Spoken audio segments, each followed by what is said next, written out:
You're listening to a podcast from 702 and Cape Talk. 702 and Cape Talk. The Naked Scientist. And it's time for The Naked Scientist. Give us a call on 021 446 0567 or 11 883 0702. Just received an email from Brooks Spector about with a question for The Naked Scientist. We'll ask that in just a moment, Brooks. And please remember, you can send us your emails in advance, because then we look at them throughout the week and we can give them some space. Chris, good morning. Hello. Okay, I love boiled eggs. I love all sorts of eggs, actually. But yeah, boiled eggs. I didn't know that it's possible to unboil an egg. What's that about? It is now. Researchers at the University of California, Irvine, and also in Australia have come up with a strategy to renature, in other words, undenature the proteins in boiled eggs. Now, they've done this as an experiment because they want to apply it more widely, and boiled egg is a good place to start, but it is pretty impressive. So they took an egg that had been boiled for 90 minutes, so it was pretty hard boiled by that point. And you know that the runny part of the egg, the white, goes hard, white and rubbery when you boil an egg. And this is because it's made of protein, and when you heat proteins up to high temperatures, as with a boiling pot of water, the amino acids, which are the building blocks of proteins, they're like beads along a string, they refold the protein into a distorted shape, which is why the egg white changes colour. And the protein then can't work anymore, because proteins have a structure which is precisely designed, for want of a better phrase, to suit their purpose. And if you bend them out of shape, it's rather like bending a coat hanger. It won't work in the wardrobe very well anymore. You need to unbend it and get it back to the shape it should be to get its function back. And that's what Gregory Weiss and his colleagues were trying to do, and they've found a way of doing this. In this case, they took the egg white, they dissolved a small amount or a small fraction of the protein in a strong solution of a chemical called urea. This is pretty standard in biochemistry to do this to proteins. And then they put these solutions into tiny tubes that were just 1,000th of a millimetre across, put them in a centrifuge, which is a device that spins things at an angle of 45 degrees, and span them. And the point of doing this is that proteins, because they are like a series of beads along a string, if you spin them in a gradient like that, then it applies a shear force to them, and it sort of unwinds them and pulls them out straight. And then if you put the protein back into a salt solution, which is a sort of ideal solution for it to exist in, it refolds itself back up into the correct shape and comes back to the normal activity it had before. And this is literally renaturing protein, or in this case, unboiling the egg. And the reason they want to do this, or do it quickly, cheaply and efficiently, is that there are lots of drugs that we use which are based on proteins. Insulin is a really good example. The chemical we give to people who have diabetes. And we want to be able to make these proteins very cheaply, very efficiently, very cost-effectively. But at the moment, that's hard to do, because you have to produce a lot of these proteins in very expensive and very costly to maintain cell culture systems. You can't just use cheap and nasty bacteria to do it, because the bacteria don't take care when they're making the proteins, and they fold them all wrong, and you end up with all these insoluble aggregates that you have to throw away, and that harms your cost-effectiveness. If you could nonetheless take those aggregates and denature them and then renature them back the right way, like these guys have done with eggs, then you can make your proteins much better, much more cheaply, and in much greater volumes. And that's got to be a good thing. So this is the first step towards being able to do that. Let's go straight to the lines. Is it Mandla in Johannesburg? Good morning. Hi, good morning, Rudy. Good morning, Chris. Yes. Good morning. Hi, my question is with regards to being drunk, intoxicated with alcohol. What is the scientific explanation exactly that happens inside your body? When you're drunk? Right, Yes. okay. There's a number of things that happen, but the active ingredient in an alcoholic beverage is alcohol, or to give it its scientific name, ethanol. When you drink this, it dissolves through the wall of the stomach. It also gets pretty well absorbed through the lining of the small bowel. It goes into the bloodstream. And because ethanol likes to dissolve in fatty tissue, it makes a beeline for your brain, because it comes out of the blood and it dissolves through the fatty layers that surround the brain and gets into your brain tissue.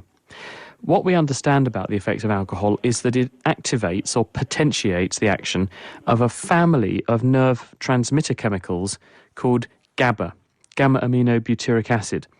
This is your brain's inhibitory neurotransmitter system. In other words, these GABA signals turn off the activity of your nerve cells. They keep your nerve cells from firing too much. And this is why, as you increase the dose of alcohol, you become more and more sleepy. You quite literally put yourself to sleep because alcohol is a central nervous system depressant. It's a sedative because it's potentiating all of your inhibitory nerve transmitter systems. The reason it affects your behaviour, and in some people it makes people become fairly abusive, other people become funny, other people just go to sleep, is because it will turn on and turn off these GABA circuits in different parts of the brain differently in different people. So in some people, it will activate certain parts of the brain more strongly than others. And as a result, people's behaviour goes through these different phases before they ultimately do go to sleep. And if you overdo the alcohol to an extreme, then obviously that's always damaging, but it will also cause your gut to rebel because your gut can sense that there's a chemical that's irritating it, and that's why people also are often sick if they drink too much alcohol. So the first thing is it just obviously gets into your nervous system and affects the neurotransmitters, but at a higher dose it will actually irritate and damage the lining of your intestine, and that's what makes you ill. Okay. All right, so Hangover's a Manda, different you're going story. to We be can talk about that next week. you're staying away from ethanol this weekend? Absolutely. Is it Ryan in Pretoria? Hi. Hi, Rudy. How are you? Fine, welcome. Thank you. I'd just like to ask the scientists, why do we get a brain freeze when we have something cold, specifically like slush?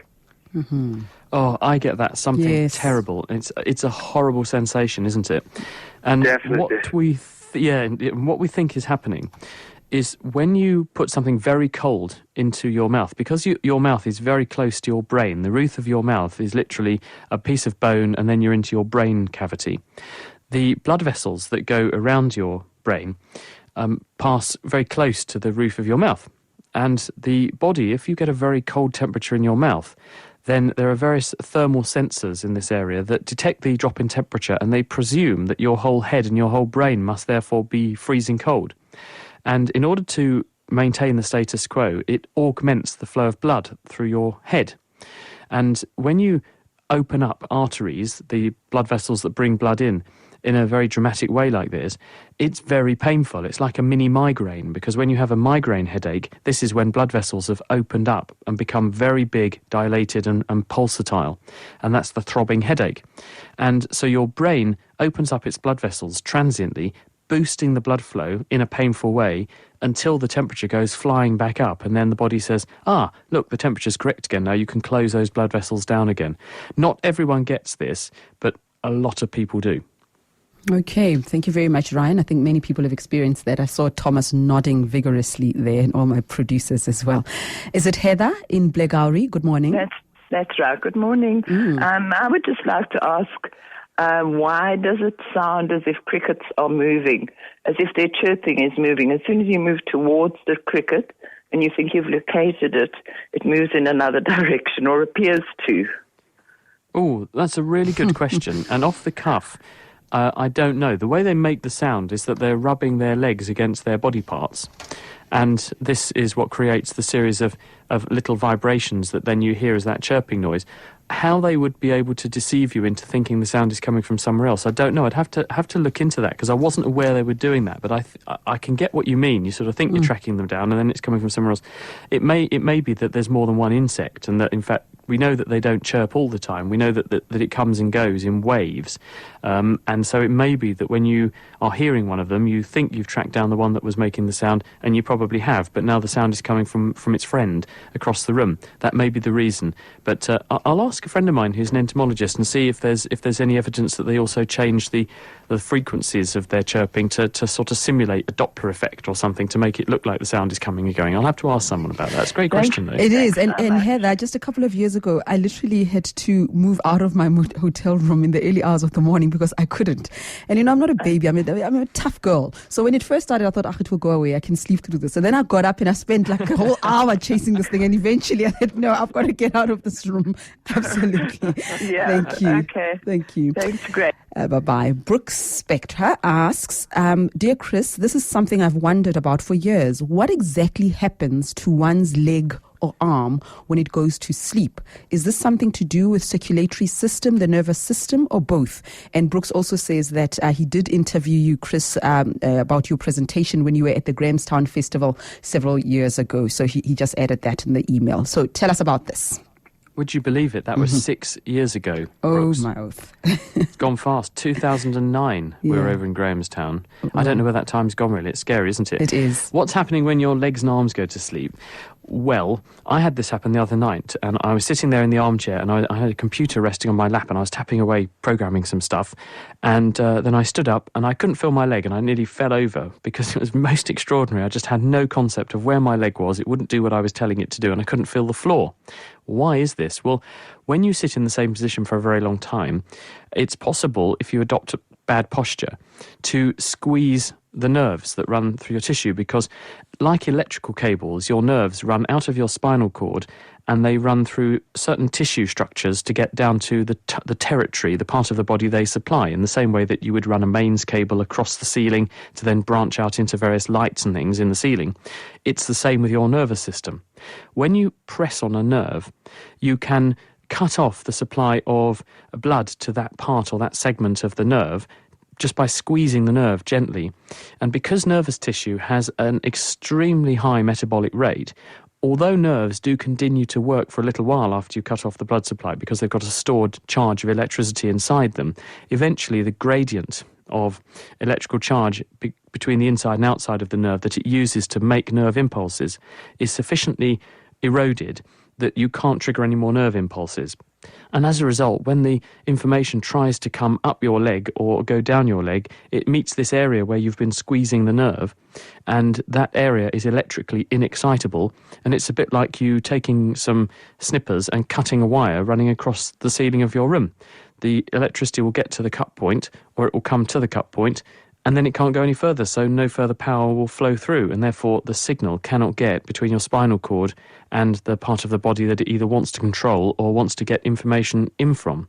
And most of the time, if you only squish the nerve for a little while, then as soon as you take the pressure off of it, then the physical deformation of the nerve and the pressure on the little blood vessels called vasa nervorum, that is restored, and then the nerve comes back to activity within about 10 minutes, no problem. It's much more dramatic in certain situations. We had a question earlier about alcohol and its effects. There is a medical phenomenon called Friday night or Saturday night palsy.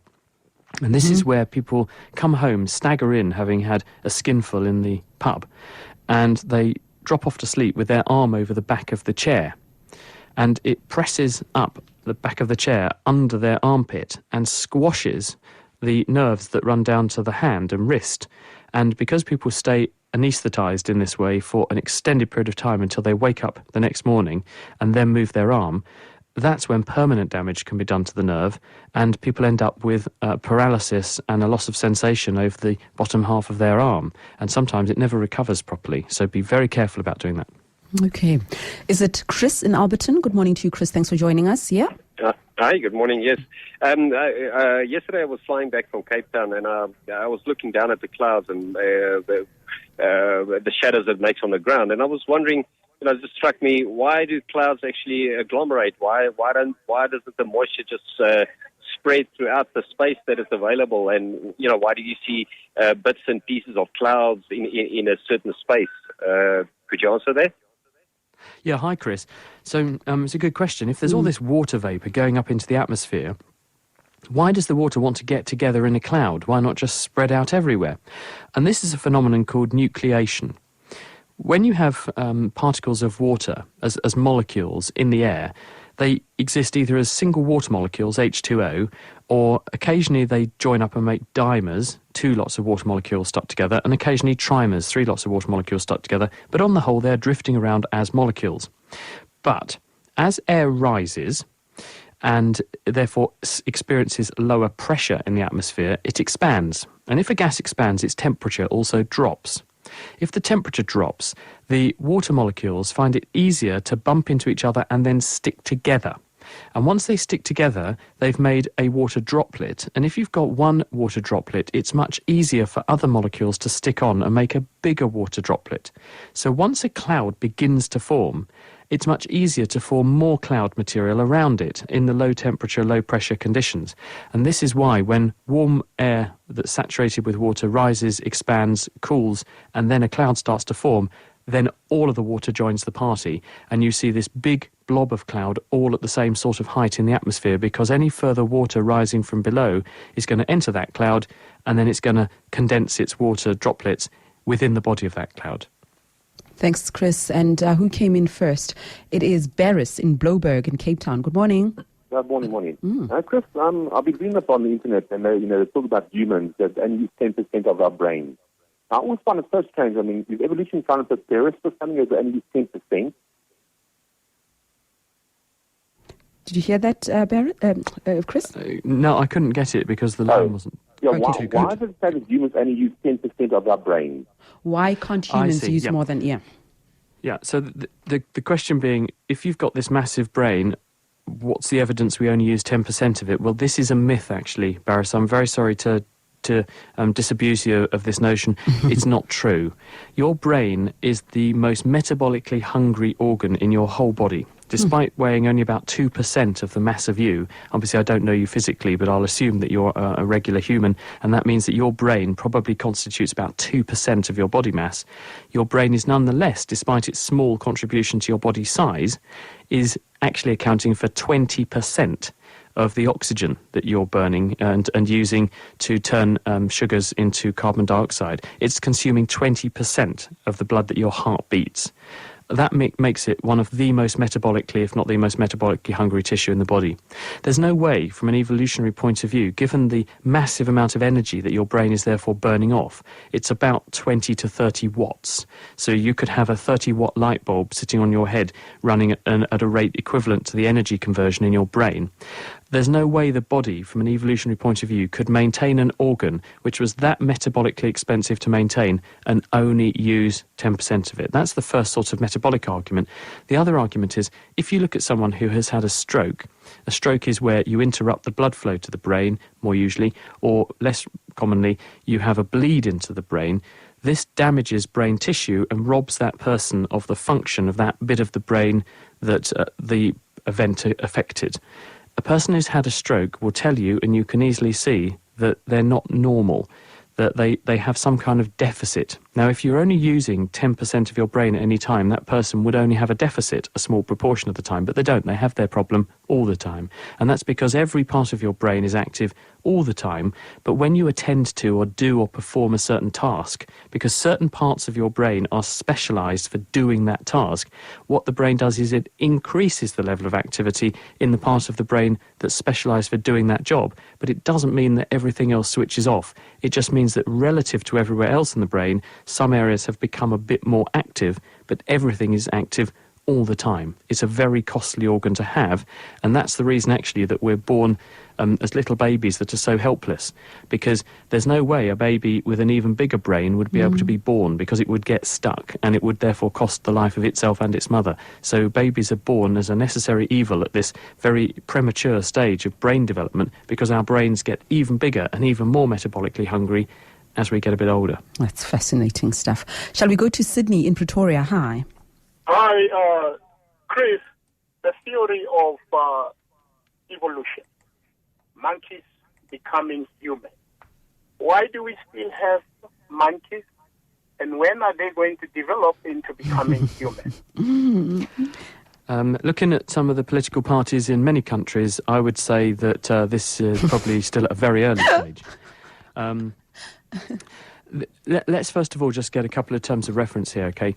Evolution is the process by which things adapt and change in their environment in response to pressure from the environment. But at no time has a monkey turned into a human. This is actually a myth. What has actually happened is that through the process of evolution, about 6 million years ago, there was an ancestor which was some kind of hominid. It was a primate-like animal, and it was the direct ancestor of a human and a chimpanzee, and it was closely related to other animals like monkeys. That gave rise to one lineage, group of organisms that slowly evolved and became more specialised in response to the environment they lived in to become more like us. Another lineage, a spin-off from it, evolved in a different way and became modern-day chimpanzees and their relatives. So at no time has a monkey turned into a human. It's a slow process of things becoming more and more subspecialised and changing over time in response to their environment to end up in the form that they now have.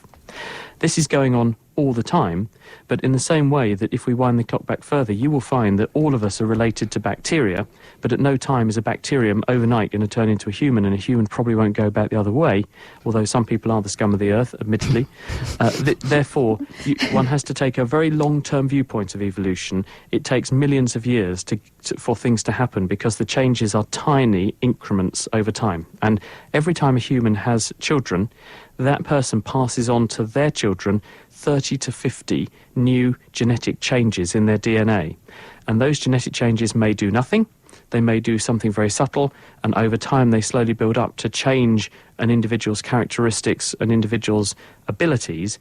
And if those abilities are advantageous to that person or that individual in the environment in which they live, that person is much more likely to flourish and much more likely to have more children, and therefore much more likely to pass more of those genes on to their offspring, so those genes and their effects will become more concentrated in the population, and over time they will change the appearance of that population. But it is a slow process that takes a long time. Time flies. Chris, have a lovely weekend. We'll chat to you again next week. Thanks, Reedy, and bye everyone. See you next week. Bye-bye. We're going to podcast this conversation with Chris, obviously.